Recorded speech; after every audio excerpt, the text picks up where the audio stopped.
Magandang araw, ika-6 na baitang. Ako nga pala si Ginang Ignacio, ang iyong guro sa araw na ito. Bago tayo magsimula, tumayo mo ng lahat para sa isang panalangin. Sa ngala ng Ama, ng Anak, ng Espiritu Santo. Amen. Amen. Bago tayo magsimula, or bago kayo maupo, pulutin niyo muna ang mga basura sa ilalim ng iyong upuan para sa inyong paligid. Salamat, maaari na kayo maupo. So, sino ba ang narito at sino ang wala? Kapag tinawag po ang pangalan nyo, dapat sabihin nyo, narito po, ma'am, present. At kapag wala naman, ma'am, wala po siya. Ganyan lamang yung isasagot. Okay? Okay. Catalonia. Okay, narito. Celestial. Narito. Daan. Narito. Jacuma. Narito. Estrelyoso. Narito. Ingkoy. Narito. Gabito. Nandito ba si Gabito? Okay, nandito. So, ang galing nyo, class, kasi nandito pala kayong lahat. Maraming salamat sa pag-attend ng ating klase ngayon. Pero, may mga alintutunin ako sa klase na ito. Una, itaas ang kanang kamay kung kayo ay may itatanong or may sagot kayo. Pangalawa, makinig sa mga nagsasalita. Pangatlo, maging mabait at magalang. Yun lamang. So, ngayon, naalala nyo ba ang tinalakay natin kahapon?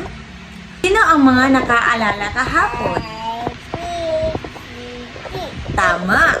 Kahapon ay tinalakay natin ang mga bayani. Ngayon, mayroon naman akong papakitang litrato sa inyo at sabihin nyo kung nakilala nyo ba ito at mayroon ba kayo natutunan talaga sa ating diskusyon kahapon. So, unang larawan. Sino ang nakakilala sa taong nasa larawan? Si Andres Bonifacio po, ma'am. Tama. Siya ay si Andres Bonifacio. Ano kaya ang kanyang ginawa sa larawan? May dala siyang sandata, teacher, parang lulusob siya sa laban. Tama. May nakakita kayong, di ba, parang bolo siya, parang sandata. Dahil siya ay nakikipaglaban-laban sa mga Kastila. Very good, class. Ngayon naman ay may aktibidad ako ipapagawa sa inyo. At nais kong maging confident kayo sa pagsagot nito. Kahit anong kunting nalalaman nyo lang. Okay? Okay po, teacher. Ngayon, na tinatawag natin na aktibidad na ito ay ibahagi mo. Gusto ko ibahagi nyo ang inyong kunting kalaman kung sino ang mga nasa papakita kong larawan at kung ano ang kanilang ambag at ano ang kanilang grupo na ating tatalakayin ngayon. So, first, sino nga ulit ito? Ating dinalakay ito sa kaninang activity, right? Andres Bonifacio, teacher. Tama. Siya si Andres Bonifacio. Pangalawa, sino may nakakilala? Tinatandaan niyo ba ang mga bayani nating tinalakay kahapon? Emilio Jacinto, teacher. Yes, tama. Siya ay si Emilio Jacinto. Sa susunod na larawan, sino yung nakikita? Anyone? Apolinario Mabini, teacher. Tama. Siya ay si Apolinario Mabini. Kaya, ano kaya ang layunin ng katipunan? Sa tingin niyo? Pang ipaglaban ng mga Pilipino ang bansa laban sa Kastila, teacher. Tama. Upang ipaglaban ang Pilipinas laban sa mga Kastila. Sino ang mga leader ng himagsikan? Sa paningin niyo, class? Teacher, si Andres Bonifacio, si Emilio Jacinto, at si Apolinario Mabini, teacher. Yes, tama. Sila ay si Andres Bonifacio, Emilio Jacinto, at si Apolinario Mabini. Ang galing niya naman. Pangatlo, bakit mahalagang alalahanin ang panahong ito? Dahil makabuluhan, teacher.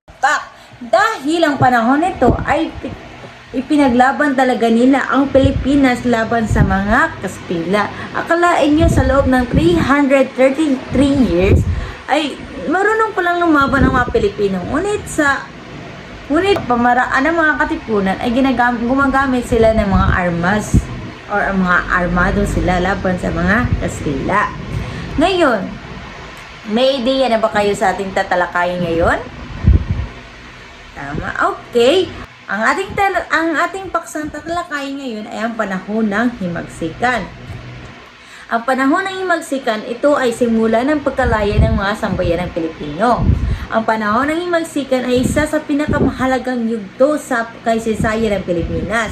Sa panahon ito, pinamalas ng mga Pilipino ang kanilang pagkakaisa, tapang at pagmamahal sa bayan, upang ipaglaban ang kalayaan mula sa mga manupil na pamalaang sibil o pamalaang kolonyal ng Espanya. Ito ang yugto kung saan isinilang ang ideya ng isang malayang Pilipinas or demokrasi ng Pilipinas. Nagkilusang propaganda. Alam niyo ba, class, ang kilusang propaganda ay katulad rin sila ng KKK o Katipunan. Ngunit sa kilusang propaganda, sila ay pangunahan ni Jose Rizal, Marcelo H. de Pilar at Graciano Lopez Haina. Layunin ng kilusang propaganda na ito ay ang pagkapantay-pantay ng mga Pilipino at Espanyol sa ilalim ng batas, reforma sa pamahalaan at pagpakilala sa mga karapatan ng mga mamamayan. Bagamat hindi ito nagtagumpay sa layuning makamit ang mga reforma, nabuksan ito ang mga isipan ng Pilipino tungkol sa mga kalayaan at karapatang pantao. Alam niyo ba, class, na dahil sa ang kilusang propaganda ay mostly lamang sa pagiging malikhain sa pagsulat or panitikan na isiniwalat nilang si Rizal, ni Marcelo H. de Pilar at Graciano Lopez Haina. Sa pagsusulat, iniisiwalat nila ang karanasan ng mga Pilipino noong panahon ng Espanyol. At dito nabuo ang Katipunan. Dahil sa hindi nataging tagumpay reforma, dito nabuo ang Katipunan dahil sa kakulangan ng aksyon mula sa pamahalaang Espanyol. Itinatag ito ni Andres Bonifacio noong 1892 sa isang lihim na samahan na tinatawag na Kataas-taasan, Kagalang-galangan, Katipunan, Anak ng Bayan o tinatawag nating KKK, mas kilala bilang Katipunan. Layunin itong pagtingin ang damdaming makabayan ng mga Pilipino simulan isang armadong revolusyon upang makamit ang kalayaan. Dahil nga hindi nga nakamit ang kalayaan gamit ang mga sa daan ng pagsulat, ayon kay Andres Bonifacio, bakit hindi na lang natin gawing paraan na paggamit ng armas laban sa mga Espanyol? At yun nga ang himagsikan noong 1896. Sumiklab ang himagsikang Pilipino matapos sa tuklasan ng mga Espanyol ang Katipunan. Na-expose ang Katipunan, guys, na ang lihim laman unta niya siya. Dito nagsimula lumaban ang mga Pilipino gamit ang mga armas. Pinagnunahan ito ni Bonifacio sa Maynila at sinundan ito ng iba't ibang bahagi ng Luzon. Sa kabila ng kakulangan sa armas at pagsasanay, matapang na hinaharap ng revolusyonaryo ang mga kolonyalistang Espanyol. Dahil nga gusto ng mga Pilipino na maging malaya na sa panahon ng Espanyol dahil sa loob ng 333 years, medyo mahaba na talaga yung panahon na rin talaga ang mga Pilipino na lumaban dahil sa impluwensya ni Andres Bonifacio. At sa pagkatatag ng Republika ng Biak na Bato noong 1897, itinatag ang Republika ng Biak ng Bato sa Bulacan na pinangunahan ni Emilio Aguinaldo, na siya naging bagong leader ng revolusyon matapos ang sigalot nila ni Bonifacio. Ito ang kauna-unahang pagtatangkang magtatag ng isang pamalaang Pilipino. Gayunpaman, nagkaroon ng kasunduan sa Biak na Bato kung saan pansamantalang tumigil ang labanan kapalit ng isang salaping binaya ng Espanya at papunta ni Aguinaldo sa Hong Kong. At ito naman ang panahon ng pagkatakip at kamatayan ni Jose Rizal. Habang nangyayari ang himagsikan, si Dr. Jose Rizal, bagamat hindi direktang kasali sa armadong revolusyon si Jose Rizal, ngunit siya ay pinakulong at kalaunan binitay noong December 30, 1896 sa bagong bayan na tinatawag nating Luneta Park ngayon. Inakusahan siyang may kinalaman sa pagrevolusyon dahil sa kanyang mga aklat na Noli Me Tangere at El Filibusterismo na pumukaw sa damdaming makabayan ng mga Pilipino. Ang kanyang kamatayan ay lalong nagpabaga sa damdamin ng mga Pilipino na dapat pa tayo lumaban laban sa mga mananakop. Ano nga ba ang papel ni Andres Bonifacio at Emilio Aguinaldo. Mahalaga ang naging papel ni na Andres Bonifacio at Emilio Aguinaldo sa himagsikan.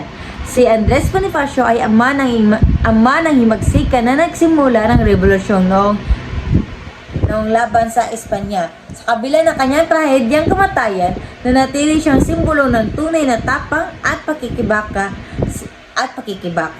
Si Aguinaldo naman ang naging unang Pangulo ng Pilipinas at pinangunahan ang kanyang pagtatag ng pamahalaan at nagsusumikap sa kilalanin na bilang kilalanin ang kalayaan ng bansa sa pandigdiigang antas or national worldwide.